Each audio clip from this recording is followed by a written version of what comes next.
Welcome to the channel, friends, and today's video is going to be covering this new piece of equipment I've been using for the past few months now, and it is a really nice tire changer. It's a Kunchy KC-568z, and I want to go over some of my initial impressions of using this thing over the past few months, as well as some of the modifications I made that I think are well suited, that enhance its performance. So we have here a tilt back machine. And what that means is that the column and the Duckhead tilt back at the press of a foot pedal in order to accommodate for larger tires slipping over the rim and getting the larger tire situated and easier to work with overall. You got more room. You have the ability to easily retract that to the same exact position that it's set to. And that's done by this pneumatic switch here. This controls the Duckhead going up and down and back and front, okay? And that takes care of whatever diameter you have up to, this thing will do up to 23 inches of a diameter, which is an odd size, but essentially it will do a 22 easily, okay? The Duckhead is protected with these nice nylon inserts that can be replaceable. This is an automatic Duckhead version, as you can see here. At the push of a button here on the toggle switch, this goes up and down, okay? And that essentially will grab your bead and pull it back up, okay, once you bring it into the drop center. But that there is the reason why I got this machine. I really liked the price point and the ability to have this automatic Duckhead, okay, which is awesome.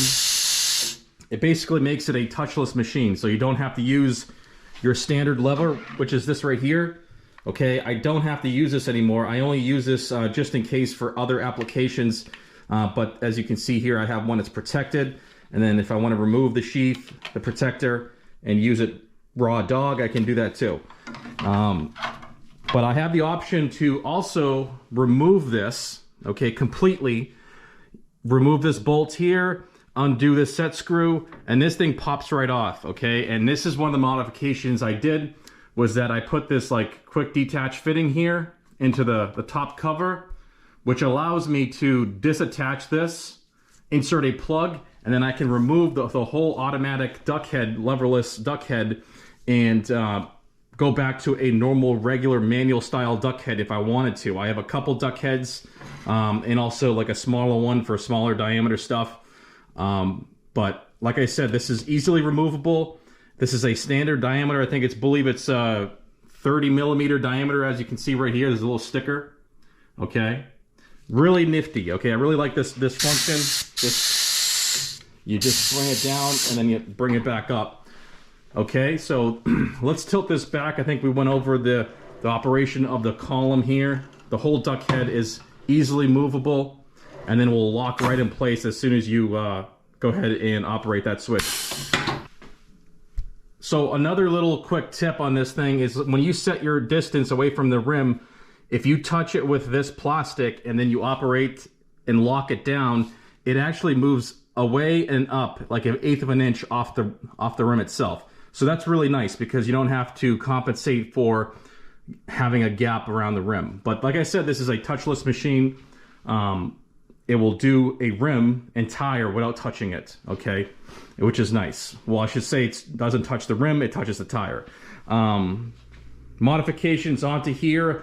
I basically have these nice protectors that came with it. I zip tied them with these removable zip ties to the standard steel jaw. That way they don't pop off, because what happens is when you operate this thing and go and finish off, the tire wants to grab this once it's fully installed, okay? You're gonna go and unclamp this from the table, and then this is gonna wanna like be stuck in the tire in that seam because it's not strapped down. There are little tabs, but they really don't do much. That's why I added the zip ties, okay? As you can see here, I'm getting ready to do a nice set of wheels. I want to, double up on my protection here. So I have the plastic jaws, and then I go ahead and I install some brand new microfibers, and then I wrap it around with an actual elastic band to keep it from moving around and you know, ejecting out of it when I go to unclamp it. So that's how I protect really nice wheels. You know, I don't want to take any chances. I want to make sure that the thing is pristine as it was when it first came in. Okay, so that's one modification I did. Okay, the other modification is this air hose. This is the standard air hose that comes with it, but I added this nice nifty modifications to the air chuck here. This is a swivel, and also I put a power grip clamp. Okay, this is an odd size. Whatever fittings on here is I had to snip the hose off because of some, you know, weird size. I could not find an adapter or anything, so I ended up just snipping it off, putting a standard 1/4 inch NPT adapter on here, and then thread on any chuck I want. I really like this one because it slips right over. It's a 90-degree bend, which works great when you're, you know, in this orientation and filling up the tire. Okay, it's great. Comes with a gauge, also a bleeder. So if you want to depressurize it, you just go ahead and push on this, and it'll drop some air out of the tire, which is operated by this pedal. Okay, so that right there operates the air chuck. You have to step on this pedal, and then you go ahead and you can inflate your tire. Okay, moving along, I put a little tray up here. I have my air gun kind of like just sitting there because I like to blow stuff off, keep things clean as I'm working. You want lots of lube, okay? Between times I use this thing, I wipe this thing down after every use because the tire paste will build up on this and cause more drag. You want to keep this lubricated. You basically want it nice and slick, the whole Duckhead surface here. Same thing with that automatic leverless Duckhead. Clean all the operating parts. Make sure they're nice and clean. That way you don't have to have any additional resistance, I should say. Okay, let me move this back now, tilt it back, and show you the rollers. Now this system here, this tire changer has this main column here, which is the reason why I bought this. Okay, I wanted the solid roller. So this roller here is your primary roller, and it is super stiff because it is attached to the main column, okay? And you have two positions, which is also nice. Okay, you can get underneath or get a little bit higher and go down from the top. Now, this is nice because you can lock this down and use this as a bead breaker. So, or if you want to pull off the bottom bead, you can set this underneath the tire and then lift up and then remove the tire that way. This comes in good use. I will show it in my next video when I'm dismounting some tires, the Cup 2s. This is awesome. This is the reason why I bought this machine, because I wanted something that had a rigid arm that did not move, okay? And this is on the main column. A lot of the tire changes, the cheaper ones, are not gonna have this. Yes, this is a made in China machine, but I feel that it's super high quality and it offers a ton of features that you don't get in those other, like, more lower end, cheaper models, okay? So I made a improvement here as well. I did a modification.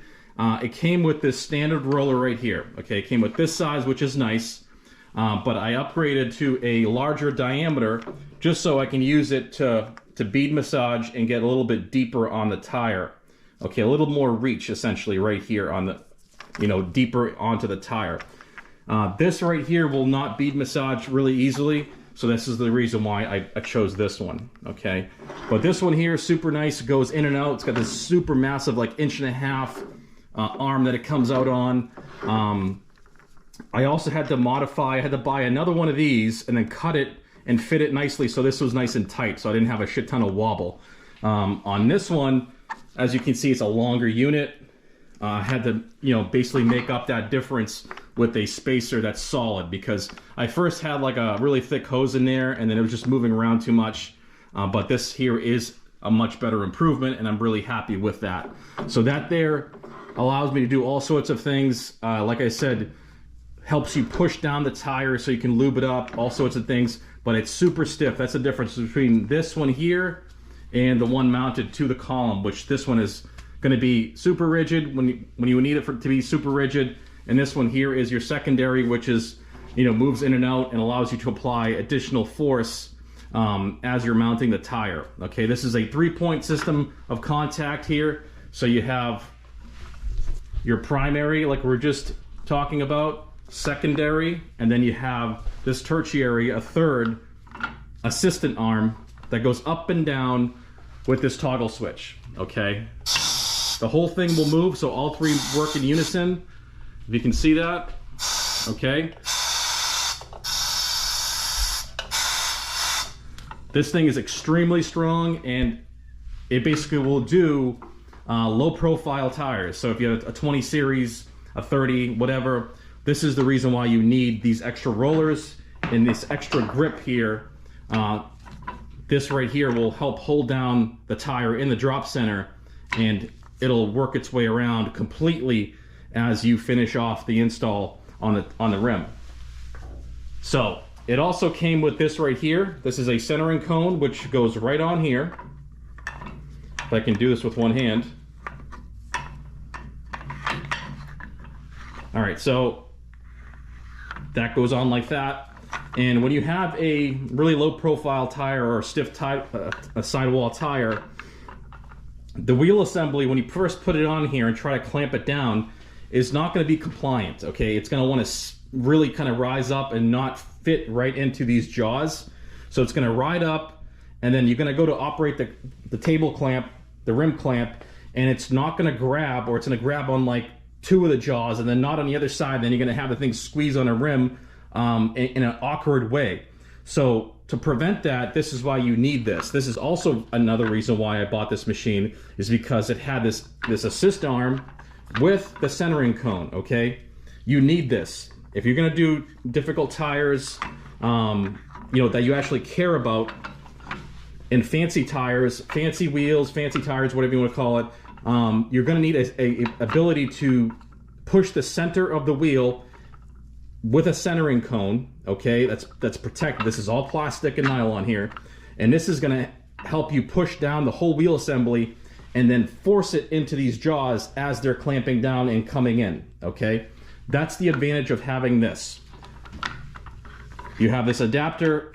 I also bought a few different types of shoes or pusher heads, ones that are longer, one that has like a finger that kind of comes up and it helps you like grab tires. That's what this disc is for. Okay, so if you're wondering what this big ass disc is here, you just push this in. So this here will help you assist in lifting big truck tires. Okay, so if you had, let me just make sure these arms are not touching anything right now. So if you had a big ass tire on here trying to lift it up off the rim, right? All right, so continuing on after that rude interruption by the air compressor, this big disc here allows you to lift big tires, big truck tires, essentially, and then pull them up, okay, into position or off the rim. That's very useful. That's attached to this, you know, movable roller arm, okay? This comes in handy. Another modification I did was actually adjust the pitch of this column, okay? I added washers on one side and got it to lean this way, okay, because before it was leaning the other way. So I got it to lean inwards, which helps with this roller, okay? Once you have it projected out in operation, it actually helps it stay towards the center of the wheel, because at first, having it pitched this way, the way it was like when I would go to operate it, it would start to ride off the tire, okay? It would slowly move off as I was rotating the actual table, and it would work its way off the tire, which I didn't think was supposed to be like that. So what I did was I just changed the pitch of this. I angled it towards the center of the machine, and it took care of the problems. Now I can operate this thing and it stays put. Okay, I would like to see some kind of adjustment wheel so where I can lock this thing out and keep it in one position. I may modify that down the road, but right now it's working pretty good. Okay, so moving along, I want to show you guys also, sorry, on the column here, I removed these bolts. There's one right here and one at the top, okay? I found that I could get more range of travel, okay, with those not there, okay? And it still operates, the whole quill here operates just fine without those stops. So I went ahead and removed them. I think it's a great idea because you can fully get this thing all the way up, okay? All the way past that point. As you can see, goes right past that point, and then the same thing down here, it goes right below that point if you had to. That's great if you had to do like some kind of like you know, reach under or reach over the top, like if you're, you know, you're seating a bead or you're bead massaging, things like that. So like some of those like really expensive Hunter machines, the Hunter Revolutions, they do bead massaging, and I'm actually able to get that from here with this machine here. That's great, okay? So that's another modification.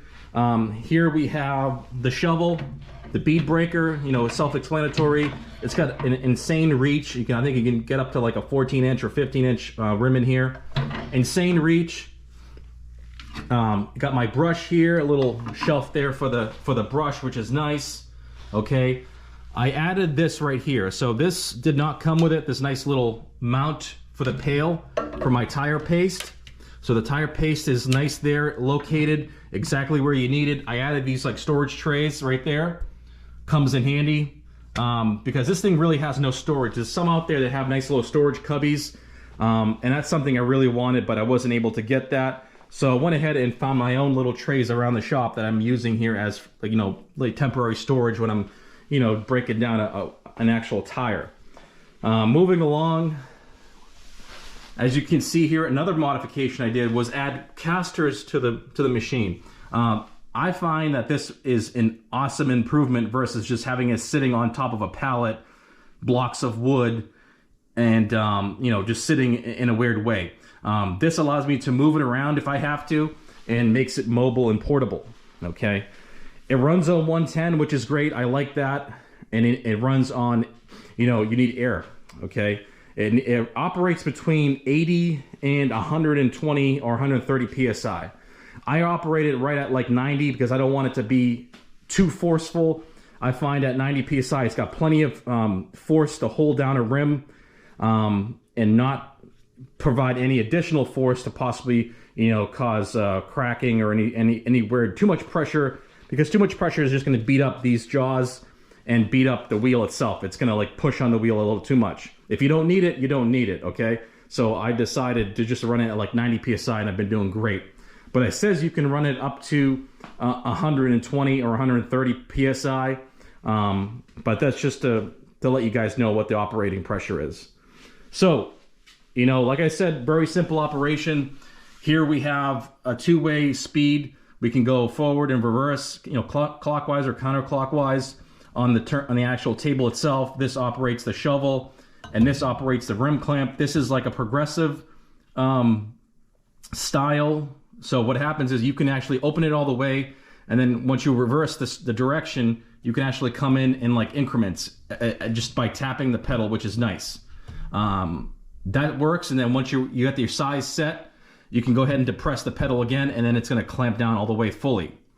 I like this kind of method, the way it operates, because it allows you to like inch in the size you need, and allows you to place the whole tire assembly on top of the jaws and not rely on the jaws themselves to center up. You don't want to do that. You want to center the wheel kind of close to the size of the jaw first, and then slowly, like I said, with the help of this guy right here, slowly in conjunction, bring it down, put some downward force on the wheel assembly, and then go ahead and clamp down little by little, put a little more downward force with this head, okay, the pusher head, the centering cone.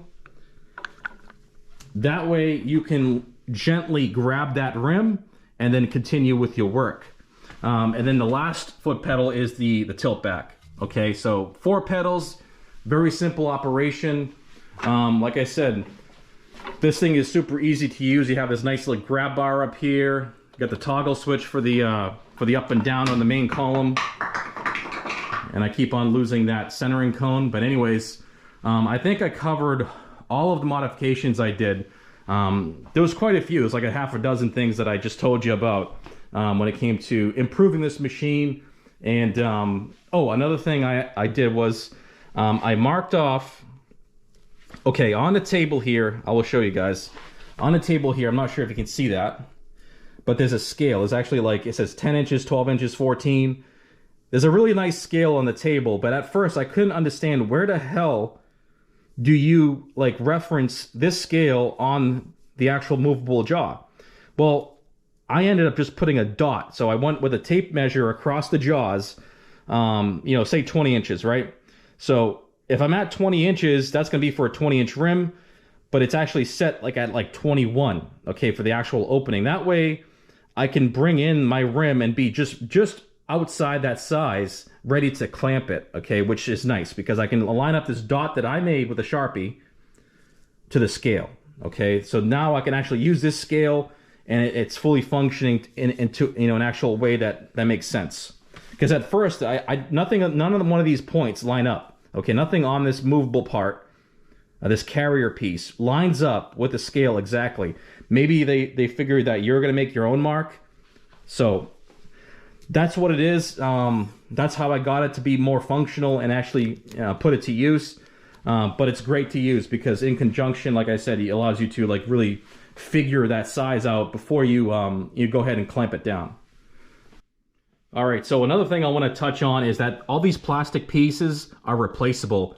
They're kind of like a standard size for Coates machines or Snap-on machines. When I was doing my research, I noticed that this machine resembles a Coates or a Snap-on, like almost identical. Okay, a lot of the parts, if you look at the machine, they're almost exactly part for part the Snap-on version, okay, or the Coates version. These are standard. It came with extras, which is nice. It came with these plastic protectors for the jaws, which is nice. You know, but a lot of these tire machines are basically copies of like a more expensive model. Okay. So I'm really happy with this machine. It's a super performing machine. It can do low profile tires. You have 3 points of contact, which is needed for stiff sidewalls and low profile tires that are difficult to do, and run flats, which is another thing it's also difficult to do. But the machine itself is great. Okay, like I said, I put it on casters. I'm really happy with it. I'm going to be using it soon to remove some more tires off rims, doing some nice wheels, some you know, taking off some Cup 2s. I got some Toyos I'm going to put on. I also have some forge lines I'm going to be mounting on the car as well. So keep an eye for that video. But like I said, guys, great machine. I highly recommend it. I'm happy with the, I believe I paid like $2,500 with shipping on this thing, if I recall correctly. But really happy I have this in the shop now. I've always wanted a tire machine and balancer. I will go ahead down the road and make a video reviewing this Cot Tool wheel balancer. This is also a great laser balancer. Really impressed with it. But that's going to be it for the video, guys. If you have any questions or comments, please place them right down below. I want to thank you guys for watching, and I'll see you on the next video.